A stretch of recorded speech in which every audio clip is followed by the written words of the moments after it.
ভাইয়া আমাকে এই রুটিটা গরম করে দেবেন।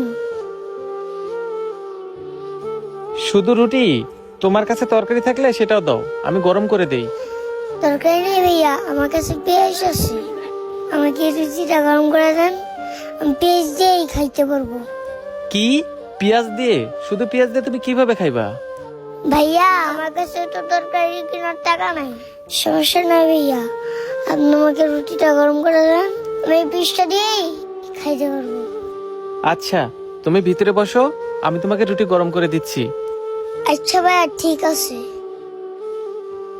এই রুটিটা দেখে মনে হচ্ছে এটা কোথাও পড়েছিল, বাচ্চাটা মনে হয় কুড়াই নিয়ে আসছে। তাড়াতাড়ি এখানে বসে রুটিটা খেয়ে চলে যাবো। এই নাও ভাইয়া তোমার রুটি। ভাই আপনি তো আমাকে মুরগির মাংসটা দিলেন, মুরগির মাংসটা অর্ডার করি নাই। ভাইয়া আমি তো আপনাকে রুটিটা গরম করতে দিয়েছিলাম, আমার কাছে তো মুরগির মাংস কেনার টাকা নাই। ভাইয়া আপনি মুরগির মাংস কেন দিলেন?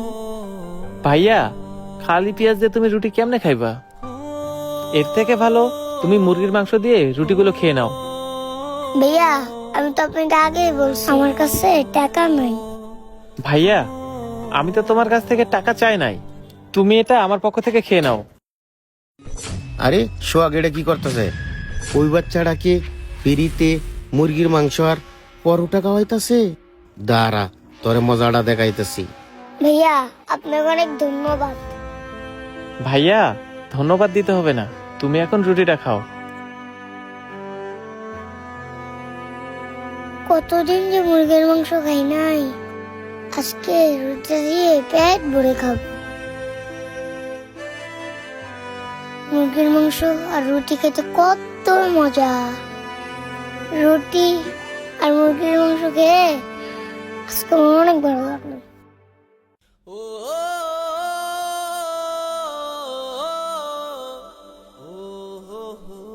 ভাইয়া আজকে আমি পেট ভরে খাইছি। আচ্ছা ঠিক আছে, তুমি তাহলে এখন আসো।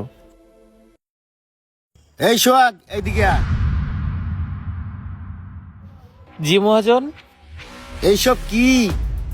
তুই কি হাতিম তাই হয়ে গেছস? রাস্তার থেকে ভিখারি দরিয়া আনিয়া খাস? তুই যে বাচ্চাটারে খাওয়াইলি বিল কে দিব? তোর বাপে? মহাজন আমার বাপে বিল দেবে কেন? আপনি আমার বেতন থেকে বিলটা কাটে রাখেন। কত দৌড়ত বেতন তে কাইতে রাহেন। দেখ মনে মাস শেষে কেমনে চলস। মহাজন আপনি রাগ করবেন না, ওই বাচ্চাটাকে দেখা আমার খুব মায়া হচ্ছিল, তাই আমি বাচ্চাটাকে খাওয়াইছি। আমি কি তোর উপর এমনি এমনি রাগ করি? আমি তো তোর ভালোই চাই। তুই যদি মানুষে এইভাবে খাওয়াস তাহলে মাস শেষে তুই চলবে কিভাবে? মহাজন একটাবার বোঝার চেষ্টা করেন, বাচ্চারা হচ্ছে ফেরেশতাদের মতো। এমন এতিম অসহায় বাচ্চাদের খাওয়াইলে আল্লাহ দেখেন আমাদের দোকানে অনেক বরকত দিবে। দেখি তুই তো এতিমদের খাওয়াইলি, দোকানের কি এমন উন্নতিটা হয়? মহাজনকে বুঝিয়ে লাভ নেই। এই আঙ্কেল, আমার 100 প্যাকেট বিরিয়ানি পার্সেল দেন। আচ্ছা বাবা দিতাছি। এই ইমন মহাজন। তুই এক কাম কর, 100 প্যাকেট বিরিয়ানি তাড়াতাড়ি পার্সেল কর। আচ্ছা মহাজন দিতাছি। আরে আজকে দেখি কাস্টমার দিয়ে পুরো হোটেল ভরা। মাশাআল্লাহ, আজকে আমাদের হোটেলে অনেক লাভ হবে। 3000, 4000, 5000।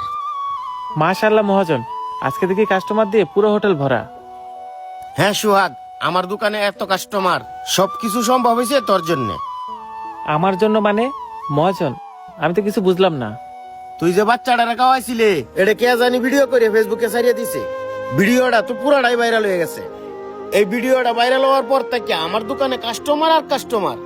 আর শোন, আজকে থেকে তোর বেতন আরো 3000 টাকা বাড়াইয়া দিলাম। সত্যি মহাজন, আপনি আমার বেতন 3000 টাকা বাড়াই দিলেন। মহাজন আপনাকে যে কি বলে ধন্যবাদ দিব। আরে ধন্যবাদ দিতে হইব না, যা গিয়া ভালো করে কাজ কর। আচ্ছা মহাজন ঠিক আছে। আমরা যা কিছুই করি না কেন আল্লাহ তা উপর থেকে দেখেন। আমরা যদি কাউকে সাহায্য করি আল্লাহ তাআলা ঠিক আমাদেরকে সাহায্য করবেন। আমাদের ভিডিওটি ভালো লাগলে বেশি বেশি লাইক কমেন্ট এবং শেয়ার করে দিবেন। ধন্যবাদ।